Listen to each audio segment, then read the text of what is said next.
Olá, meus irmãos, sejam todos muito bem-vindos a mais uma conexão, a mais um. Eu sempre tenho a mania de falar conexão, né? As pessoas não sabem do histórico, mas a gente veio e a gente fazia conexões de estudo. Agora, uma live de estudo. Nós estamos aqui para fazer mais uma live de estudo com você, onde nós temos nos encontrado todas as segundas-feiras, às 20 horas, para falar de Bíblia, para crescermos juntos, para podermos discutir um pouquinho, acrescentar um argumento ao argumento do outro e que juntos nós possamos construir uma mentalidade mais próxima daquilo que Deus é e do conhecimento do santo. Eu quero te incentivar, inclusive, nesse início de live, aproveitando que nós ainda não entramos no tema, a você compartilhar o link dessa live com pessoas que você ama. Porque se você ama elas, você quer que elas cresçam no Senhor, não é mesmo? Que elas sejam edificadas no Senhor. Então, enquanto eu cumprimento meus parceiros de bancada, Eliton Simões e meu parceiro Leonardo Biondo, você vai compartilhando esse linkzinho maravilhoso aí, e eu tenho certeza que juntos nós podemos construir, né, e somar, edificar famílias e pessoas. Meu irmão, não esqueça, eu vou dar aquela chamada de atenção do Léo, não esqueça de compartilhar, de curtir, de ativar o sininho para saber das próximas lives. Não esqueça, notificação. exato, se inscreve aí no canal, porque isso ajuda a gente ajuda o canal a funcionar melhor, o YouTube entende que o canal é interessante, que tem pessoas interessadas no assunto. Então, nos ajude nisso. Para você que está caindo de paraquedas, nós estamos dentro de um tema chamado Atributos de Deus. Nós já tivemos a primeira live aqui onde nós falamos sobre a soberania do Senhor, né? Nós falamos sobre as ONIs de Deus, onipresença, onipotência e onisciência. Na nossa última live, nós falamos sobre o amor, o atributo do amor de Deus, o atributo de sua misericórdia e também sobre fidelidade. E hoje nós vamos dar fim a essa série. Não que nós não poderíamos ficar falando aqui sobre atributo de Deus por muito tempo, mas nós, né, de alguma forma selecionamos ali os principais. E hoje nós vamos dar fim a essa série com o subtema Santidade e Justiça. Então, dentro de atributos de Deus, nós vamos falar de santidade e de justiça. Mas antes de qualquer coisa, eu queria pedir para que o Léo fizesse uma oração e nós pudéssemos, então, entrar no assunto. Pai, em nome de Jesus, nos prostramos diante da Tua face, como toda segunda-feira temos nos reunidos aqui em Tua presença, para primeiramente glorificar o Teu nome e pedir, meu Pai, que o Senhor nos abençoe com a Tua presença. O Senhor já tem nos abençoado grandemente, meu Pai, com a Tua palavra, com a transformação das nossas vidas. O que pedimos é que o Senhor permaneça, meu Pai, fiel, transformando as nossas vidas e completando, meu Pai, a boa obra que o Senhor iniciou em nós. Fale conosco hoje mais uma vez através da Tua palavra. Muito obrigado, Senhor. Amém. Amém. Pessoal, entre todos os atributos que as Escrituras levantam a respeito de Deus, nós temos como dois atributos importantíssimos a santidade e a justiça. A santidade vai falar sobre a pureza absoluta do caráter divino, né? E isso diz respeito ao quão separado ele está de todas as coisas, ele está à parte de todas as coisas. Então, imagine o cosmos, né? Imagine a criação de Deus. Ele está para fora. Ele está além disso. Ele não subsiste em nada. Ele é por si mesmo. Ele existe por si mesmo. Ao mesmo passo que ele é um Deus de justiça. E por isso é importante colocarmos santidade e justiça ao mesmo ponto. Por quê? Porque é justamente o fato de Deus ser santo que faz com que ele seja o verdadeiro justo. Existe justiça na santidade e não existe justiça sem santidade. Essa é a grande verdade. Então, hoje nós vamos construir junto com você o pensamento a respeito de santidade, que vai também servir para que você entenda os princípios da justiça de Deus. Isaías 6, do 1 ao 8.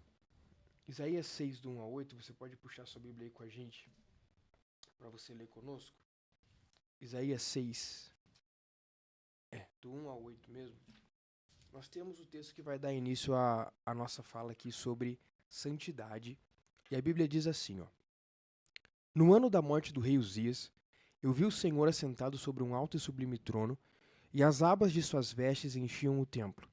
Serafins estavam por cima dele, cada um tinha 6 asas, com 2 cobria o rosto, com 2 cobria os pés, e com 2 voava. E clamavam uns para os outros, dizendo: Santo, Santo, Santo é o Senhor dos exércitos, toda a terra está cheia da sua glória. Os umbrais das portas se moveram com a voz do que clamava, e o templo se encheu de fumaça.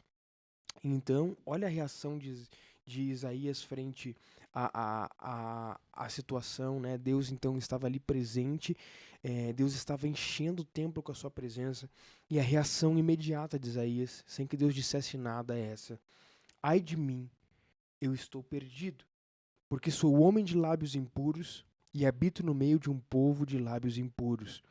E os meus olhos viram o Rei, o Senhor dos Exércitos.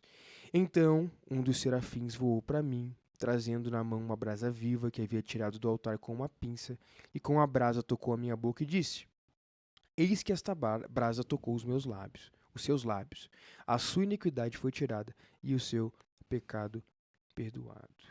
Amém? Então, esse é um dos retratos e é uma das visões mais lindas, creio eu, experienciadas por um ser humano nessa terra, onde Isaías ele tem um encontro com a presença de Deus e uma presença visível, né? Isaías viu Deus, Isaías viu o trono, Isaías viu serafins ao redor do trono. E Isaías, ele narra que o que os anjos, aqueles serafins estavam cantando ao redor do trono era santo, santo, santo, é o Senhor dos Exércitos.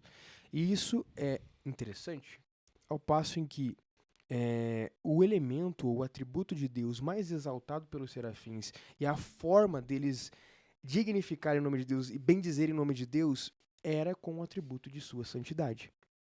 Era e é, né? Sim. Era e é e continua sendo com o atributo de sua santidade. Inclusive tem o cântico que é entoado lá em Apocalipse, que também vai dizer que digno é o Cordeiro que foi morto e recebeu toda a glória, honra e poder e tal. Mas fala da santidade de Deus e diz que os anjos entoam santo, santo, santo, santo, santo. Tá? Então a questão aqui é a seguinte: existe um atributo de Deus que eu acredito ser a única forma de nós, se nós pudéssemos dizer uma coisa a respeito de quem Deus é. Quem Deus é? Santo. Eu acho que seria o único conceito, o conceito mais sublime que nós poderíamos usar. Porque quando nós dizemos que Deus é santo, nós não estamos o reduzindo a nada. Nós estamos dizendo, ele é tão grande, ele é tão soberano, ele é tão poderoso, e ele está tão à parte de tudo isso que a gente pode ver e explicar, que ele é separado. Santo significa separado. Sim. Então, ele é separado. Como Deus é, quem Deus é, ele é separado. Nada do que você viu, nada do que você ouviu, nada do que você já experimentou é como Deus. Deus é separado de todas as coisas. Eu acho que um caminho seguro pra gente, tanto para, né, para quem está iniciando na fé, ou para os macacos velhos aí de plantão, um caminho seguro para a gente sempre estar progredindo no conhecimento de Deus é entender que quando nos deparamos com Deus verdadeiramente em oração, em uma situação, né, em uma experiência pessoal, enfim, inevitavelmente o sentimento que vai causar em nós é um sentimento muito parecido, se não o mesmo, do que foi causado em Isaías, que você leu aqui. Que é o contraste, né? Que é o contraste, tipo assim, Isaías, estou diante de Deus, ai de mim. Uhum. Porque é claro que a gente vai ver como isso é bom para nós, mas em primeiro momento, porque a história do Evangelho ela é uma boa nova, porque antes de ser uma boa nova, nós temos que entender a má notícia. Uhum. Então, quando nós nos deparamos com Deus, nós entendemos que Ele é bom, que Ele é Deus, o Todo-Poderoso, isso e aquilo, mas imediatamente, para nós entendermos que Ele é bom, eu preciso entender o quão mal eu sou. É um contraste. É um contraste enorme. Então, eu me deparo com a presença de Deus e eu concluo, ai de mim. Sim. Eu não tenho como me colocar numa posição aqui de tentar ser alguém, ou tentar me defender, ou tentar, Sim. sabe, me proteger do que eu tô sentindo. Não, eu estou diante de Deus, ai de mim. Essa é a reação do coração do homem quando contempla Deus, né? Então, se você quiser saber justamente qual é a reação, qual seria a minha reação se eu visse Deus como Isaías viu, é a reação do contraste, daquele espanto de perceber que ele é santo e eu não sou santo como ele é. Aquele espanto de perceber que ele está à parte de tudo que eu já vi, provei, e que ele é muito melhor do que me disseram. Esse espanto, então, nos ajuda a compreender o que é a santidade de Deus, o que é essa exclusividade de quem Deus é, sabe? O quanto Ele é bom e nós somos maus. E isso nos ensina algo a respeito, meu irmão, da realidade da conversão. Uma pessoa que verdadeiramente se encontrou com Deus, ela se encontrou em arrependimento. Ai de mim. É uma reação imediata do coração de um homem que se encontra com Deus. Ai de mim. Porque olhando para quem Deus é e colocando em contraste com quem eu sou, eu digo, ai de mim. O que sou eu? Quem sou eu? Eu não mereço estar aqui. Eu não mereço isso. Eu não mereço que esse seja o meu Deus. E eu não mereço que esse meu Deus, sabe, se entregue por mim. Então esse ai de mim de Isaías é uma reação espontânea de um coração que se encontra com a soberania do Senhor, com a santidade de quem Deus é.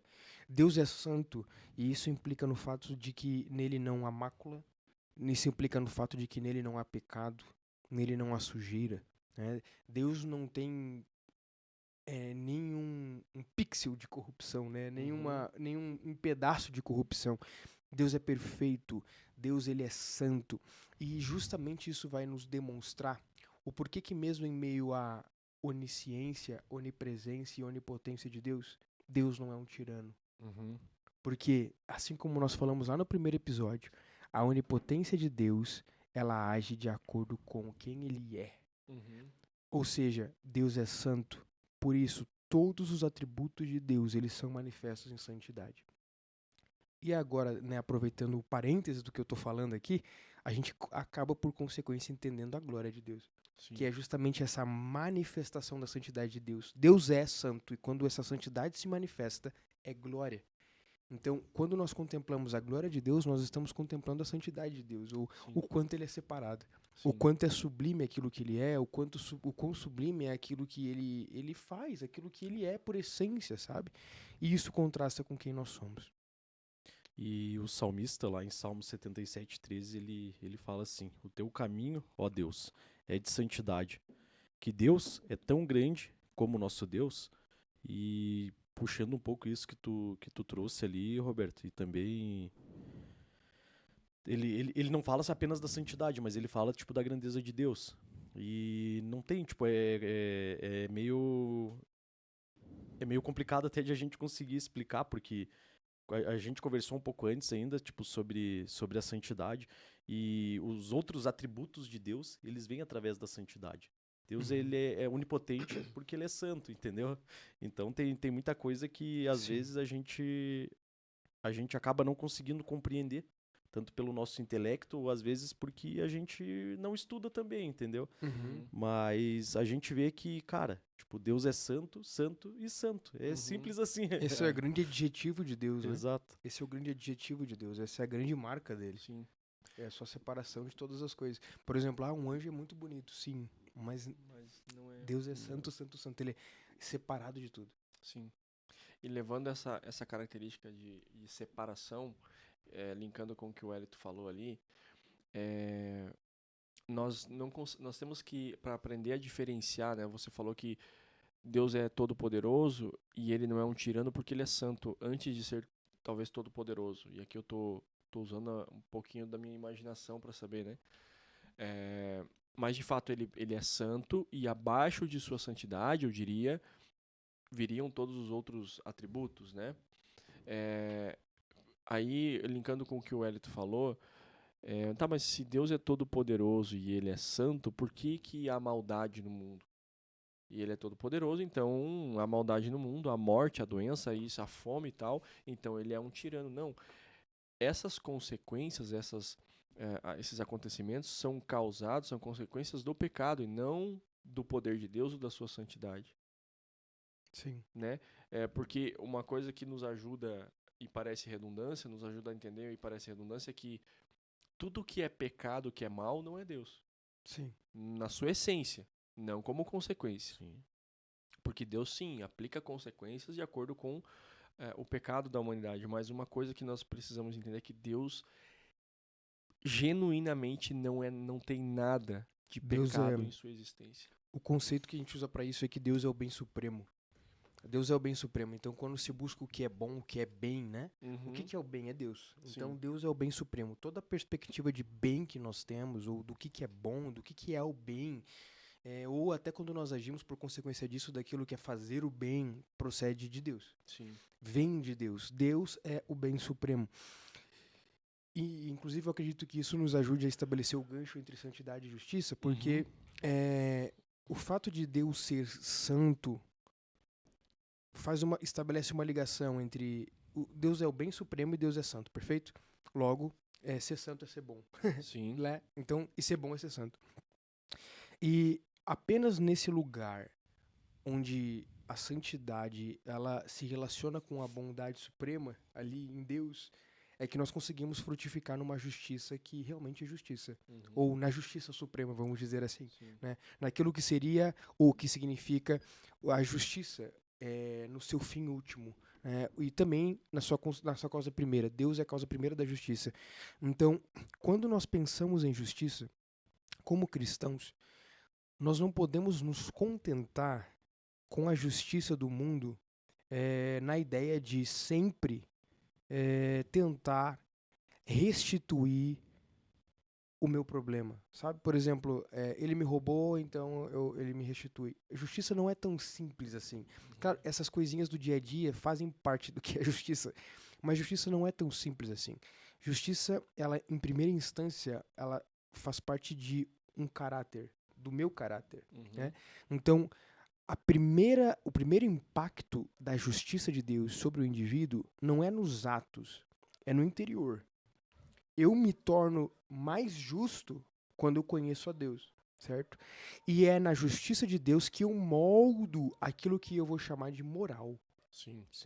É olhando para a justiça de Deus que eu posso moldar no meu caráter, ou, né, claro, estou falando assim, mas o Espírito Santo pode moldar no meu caráter, né, aquilo que é moral. E tem um textinho que eu acho legal para reflexão do Boécio, onde ele vai escrever a respeito justamente de Deus ser o bem supremo. Existe um livro chamado A Consolação da Filosofia, e nesse livro o Boécio ele personifica a sabedoria, e ele dialoga com a sabedoria, como se a sabedoria fosse uma pessoa. E é interessante até porque Provérbios também faz isso. E olha o que ele escreve a respeito de Deus ser o bem supremo. Olha que interessante as conclusões que são tomadas aqui, tá? A crença comum de toda a humanidade concorda que Deus, o supremo de todas as coisas, é bom. Então Deus é bom. Pois como nada pode ser imaginado melhor do que Deus, quem poderia duvidar do que aquilo que é melhor do que todo o resto seja bom? Então eu não consigo imaginar nada que seja melhor do que Deus, logo, né, a ideia é que nada é melhor do que Deus. Ele é bom, certo? Ele é perfeito. Agora, a razão mostra que Deus é bom de tal forma que prova que nele está o bem perfeito. Pois se não fosse assim, ele não seria supremo sobre todas as coisas, pois haveria algo mais excelente, possuidor desse bem perfeito, que teria vantagem em prioridade e dignidade, uma vez que claramente ficou claro que todas as coisas perfeitas são anteriores àquelas menos completas. O que ele está propondo aqui é um raciocínio seguinte: se Deus não é perfeito, deveria existir alguém então superior a Deus. Porque se nós formos retroceder na causalidade, é uma questão lógica. A gente está no encontro de estudo, então é para pensar mesmo. É uma questão lógica, tá? Deve existir alguém que seja supremo. Então, se eu não creio, não entendo Deus como bem supremo e como perfeito, logo eu preciso admitir então que tem algo que é anterior a Deus. Sim. E que Deus não é supremo, certo? Então, ó, pois se não fosse assim, ele não seria supremo sobre todas as coisas, excelente, bom, perfeito, que teria vantagem e uma dignidade. Assim, ó, pois haveria algo mais excelente, possuidor do bem perfeito, que teria vantagem em prioridade e dignidade, uma vez que claramente ficou claro que todas as coisas perfeitas são anteriores àquelas menos completas. Ele vai continuar. Portanto, para não cairmos em uma regressão infinita, como eu acabei de falar, devemos reconhecer o Deus Supremo como sendo cheio do bem supremo e perfeito. Mas nós determinamos que a verdadeira felicidade é o bem perfeito. Portanto, a verdadeira felicidade deve habitar o Deus soberano. Então, a soberania de Deus, a justiça soberana de Deus, ela é um princípio lógico Se Deus existe, ele precisa ser causa de justiça, causa de bondade. Ele precisa ser o bem perfeito. Ele precisa ser.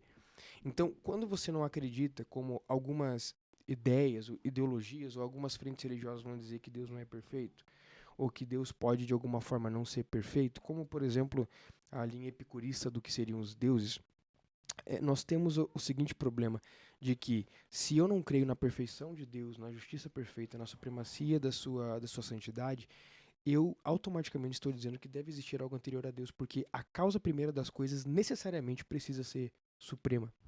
Sim. Precisa ser o bem supremo. Sim. Deus sendo o bem supremo de todas as coisas, ele é então matéria-prima, vamos dizer assim, perfeita para forjar e para determinar as leis do que é justo e do que é injusto. Afinal de contas, ele é o bem supremo. Ele não é uma percepção de bem. Ele é o bem supremo de todas as coisas. E se não for considerado Deus como o bem supremo e como o princípio de toda a santidade, de toda a justiça, esses atributos de justiça, por exemplo, elas ficam à mercê das nossas próprias compreensões e à mercê da nossa criação imaginária. Porque aí a gente precisa correr atrás. Na verdade, não é muito simples, mas precisa sim de um tanto de reflexão. Para nós cristãos isso é um pouco mais fácil, mas na sociedade em geral se torna mais difícil. É o quê?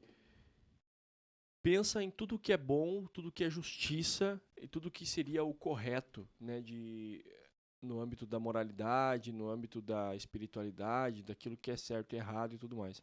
Tira Deus da equação e vê o que sobra. Cada um vai correr pro seu lado. Nada nessa vida é apartidário, é neutro, digamos assim. Nada é neutro, cada um vai escolher o seu lado e acabou. Sim. Esqueça o que é. Eu vou pensar no outro. Não, eu vou pensar em mim. Relativiza tudo, né? Tudo por exemplo, se a gente não tem... Tudo isso que eu falei, assim, meio que se resume na prática no seguinte. Se nós não temos o bem supremo como nossa meta, ou como nosso alvo, se nós não olhamos para Deus como o bem supremo de onde flui... a referência, né? A referência, exatamente, a referência. Então, nós podemos olhar para forjar o bem como nós bem entendemos. Logo, a justiça se torna relativa. Então, aquilo que outrora seria injusto, agora é justo e vice-versa. Não porque isso eternamente é justo ou injusto. Sim. Mas porque nós mentimos para nós mesmos, criando um senso de justiça que não é real. Então, a justiça, olhar para Deus como bem supremo, essa é a questão. É a única coisa que nos permite, de fato, ter uma referência que faz entender de verdade o que é essa justiça que está além de mim, que está além do que eu penso, além do que eu acho, além do que eu concluí sozinho, deitado no meu quarto, entendeu? Não, mas tipo, algo que é maior do que eu. Um senso que é maior do que eu e que forja aquilo que é moral em mim e que, por consequência, forjando aquilo que é moral em mim, ai de mim. Porque vai doer. Né? Forjar uma moral cristã implica necessariamente em conhecer a justiça. E conhecer a justiça implica necessariamente em eu ser o acusado, né, que passa por um processo de redenção no Senhor, e isso machuca, isso dói, isso não é fácil. Por quê? Porque eu preciso arrancar de mim todos os meus pecados, os meus sensos imorais, aquele bem mentiroso que foi impregnado no meu coração. Viu? Ela tá pregando. Algo deu errado, tente novamente. Até a Siri cooperando. Então, essa é a questão, sabe? A gente precisa ter como referência de bem supremo o Senhor, a fim de que nós possamos aprender com Deus o que é justiça. Sim. Ao passo em que nós aprendemos com Deus que às vezes justiça é exercer misericórdia, como nós falamos no outro, né? É perdoar quando não há perdão, esse tipo de coisa. Ou justamente fazer justiça quando deve ser feita, né? E aí e aplicar a condenação. Jesus lá entrando no templo dando chicotada na galera. Mas é isso. Tu quer comentar, Alito? Não, pode ir. Eu ia comentar que essa questão da... Olha como não tem... Irmãos, a gente traz aqui os atributos de Deus de forma separada, mas não tem como separar de forma absoluta. Não tem como. Um linka o outro, né? Um implica no outro, exatamente. Quando a palavra de Deus vai dizer que Deus, ou melhor dizendo, Jesus será o justo juiz no tempo do fim, ele vai aplicar a condenação. E para ilustrar melhor, eu vou trazer primeiro um exemplo do seguinte: um homem bom. Quando a gente define que um homem é bom, o que um homem bom faz com um homem mau? Ele aplica a justiça, né, de acordo com o que é certo e errado, né? Então, é um homem bom. Então, Deus, quando ele é justo, ele não deixa de ser bom. Ou seja, os seus atributos, eles não conflitam entre um e outro, né? Muito pelo contrário, eles convergem um pelo outro. Então, a justiça de Deus só é bem aplicada e realmente, fielmente justa porque ele é santo. E quando ele é santo, ele não é corruptível. Ele não é corruptível. E a palavra, nós vamos aprender também através da palavra, que principalmente aqui em Romanos 3, eu gostaria de ler esse texto, Romanos 3, versículo 21 ao 26, diz assim: Mas agora se manifestou sem a lei a justiça de Deus, tendo o testemunho da lei e dos profetas, isto é, a justiça de Deus pela fé em Jesus Cristo para todos e sobre todos os que creem. Porque não há diferença. Porque todos pecaram e destituídos estão da glória de Deus, sendo justificados gratuitamente pela sua graça, pela redenção que há em Cristo Jesus, a qual Deus propôs para a propiciação pela fé no seu sangue, para demonstrar a sua justiça pela remissão dos pecados dantes cometidos, sob a paciência de Deus, para a demonstração da sua justiça nesse tempo presente, para que ele seja justo e justificador daquele que tem fé em Jesus. Então aqui nós aprendemos que Deus é justo, inclusive quando ele nos aplica a justificação através de Cristo Jesus. E daí a gente para pensar, tá, mas se eu cometi um pecado, um crime, vamos supor, e eu estou diante de um juiz, no momento do julgamento ele simplesmente me absolve da culpa. Então não é um juiz justo. Porque o certo seria condenar aquele criminoso. Sim. Mas o que Deus fez com nós? Ele nos perdoou e nos justificou. A palavra está dizendo de uma forma mais simples, usando a minha forma de expressão, Deus tirou de si mesmo uma justificativa para tirar a culpa que estava sobre nós. Exato. E isso não o torna um juiz injusto, muito Não, pelo contrário. Ao contrário, ele pagou o preço. Ele pagou. É diferente, né? Ele seria injusto se ele tivesse estralado os dedos e fingido que nada aconteceu. Mas ele pagou o preço. Exatamente. Né? Então, o fato de Cristo ter pago o preço é justamente a justiça de Deus misericordiosamente agindo sobre nós, né? Exatamente. E lá em Romanos 1:17 diz: No Evangelho se revela a justiça de Deus. Então é por aí que a gente vê, né? Tipo, que, cara, não. Como o Léo trouxe ali, Cristo veio pra ser, por mais que a gente pense, né, cara, que não é justo e tal, mas, cara, ele veio e ele sofreu pelos nossos pecados, né? Então, por mais que a gente pense que não, cara, ele sofreu e Cristo pagou isso numa cruz. Pra gente estar aqui hoje, pra gente conseguir conversar, então, não tem como ser injusto, né? Exato. Sim. Então, assim, a justiça de Deus, ela é motivo de temor, sim. De temor, né, de respeito, de reverência. Deus é justo, portanto, que ele encontre justiça em mim, né? Que ele encontre a sua justiça em mim, que a gente possa ser provado e aprovado pelo Senhor nesse sentido. Mas também que nós possamos ter uma esperança doce na justiça de Deus, Sim. Sabendo que não seremos nós com as nossas mãos que resolveremos o problema da humanidade. Né? Nós podemos trabalhar para o Senhor, sermos coparticipantes, mas aguardar ansiosamente pelo Senhor que há de vir e a justiça que há de ser revelada, né? E que todos veremos, não é que nós não estamos, mas todos perceberemos que estamos debaixo de uma justiça que não falha. E nós aguardamos ansiosamente nisso em nome de Jesus. E só para concluir a minha fala, é importante a gente ter eu creio que seja um sentimento mútuo aqui de trazer o entendimento da seguinte questão para você que está nos acompanhando na live, né? O que implica então é eu entender que Deus é justo. Implica primeiramente entender que se eu não for justificado pela fé em Cristo Jesus, em vez de eu receber justiça de Deus através da condenação, Perdão, justiça de Deus através da justificação e da salvação, eu vou receber condenação. Exatamente. Eu vou receber a justiça de Deus através da condenação. Ambos são justiça. Ambos são justiça. E Deus, ele vai ser santo enquanto ele justifica alguém, e ele vai ser santo enquanto ele condena alguém. Porque Deus não perdoa pecados. Deus perdoa pecadores. Sim. Deus perdoou o ser humano, mas o pecado ele condena. Tanto que ele deu seu filho para sofrer todo o peso de todo o pecado da humanidade na sua carne. Então, Deus não passa a mão sobre o pecado. Não. Matei, roubei, prostituí. E também não passa a mão cobicei. sobre o pecador, né? E também Que não é passa a uma mão. pregação que acontece há muito tempo, isso aí, né? As Exatamente. pessoas dizendo, porque Deus odeia o pecado, mas ama o pecador. Não, Exatamente. Deus não é esse Deus assim frouxinho, não, E meu você irmão. trouxe- Existe ira e justiça de Deus sobre o Exatamente. pecador. E você trouxe essa questão, eu vou te dar um exemplo. Uma pessoa justificada em Cristo Jesus, mas que cometeu um crime, ela não... agora eu me arrependi, não vou mais, sei lá, matar, e agora eu vou seguir minha vida na igreja. Mas se Normalmente, né? você... Normalmente, mas se você for realmente justificado, a justiça de Deus foi aplicada sobre a tua vida, o que você vai fazer? Você vai procurar uma delegacia de polícia, vai confessar que você matou alguém, E vai pagar vai o preço. assumir as consequências da prisão, ou seja, aquilo que for, mas agora com o perdão de Deus.